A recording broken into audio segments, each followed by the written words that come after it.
জনগণের টাকা নিয়ে এই বিলাসিতা বন্ধ করতে হবে এবং ঋণ খেলাপিদেরকে ঋণ খেলাপি বলতে হবে। আমরা লজ্জা পাই একই সংসদ একসাথে শেয়ার করার জন্য। আমরা প্রাচীন একটি ভারতের একটা প্রবাদ আছে, এই যে আমাদের একটি সান্ধ্যকালীন সংসদ চলছে, আমাদের মধ্যে একটি আলস্য ঢেকে বসেছে, আমরা একটু এখন বিশ্রামের একটা আগ্রহ সৃষ্টি হচ্ছে।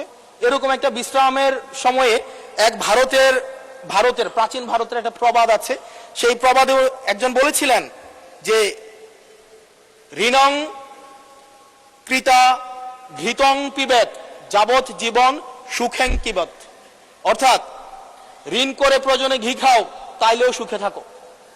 ঋণ করো, ঘি খাও, পরের ধনে পুদ্দারি করো, ঋণ করে ঘি খেয়ে জমিদারি করো, তাও ঋণ করো।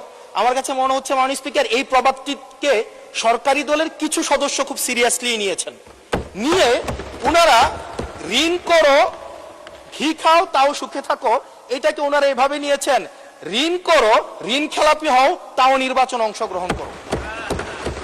মাননীয় স্পিকার, আমরা দেখলাম এই সংসদে আমরা মাননীয় অর্থমন্ত্রীর কাছ থেকে আমরা কোনো স্পষ্ট কোনো কর্মসূচি আমরা পাই নাই।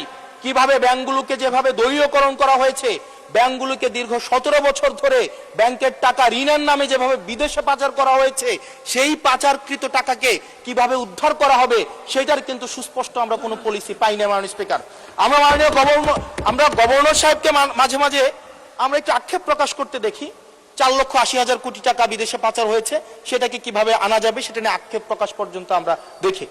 মাননীয় স্পিকার, এই যে ঋণ খেলাপি যারা আছে, নির্বাচনের আগে একটা কমন একটা স্ট্রাকচার, 5 বছর কোনো খোঁজ খবর থাকে না, তফসিলের আগে সেখানে একটু কোর্টে যাবে, কোর্টে গিয়ে ওই ঋণ খেলাপির উপরের এই অর্ডারটার উপরে একটা স্টে দিবে এবং 2% দিয়ে আবার রিশিডিউল করাবে, রিশিডিউল করিয়ে আবার নির্বাচন অংশগ্রহণ করবে বিভিন্ন জায়গা থেকে টাকা পয়সা উঠায়া, এবং আগামী 5 বছর আবার এই ঋণ নিয়ে কোনো ধরনের কোনো খোঁজখবর থাকে না।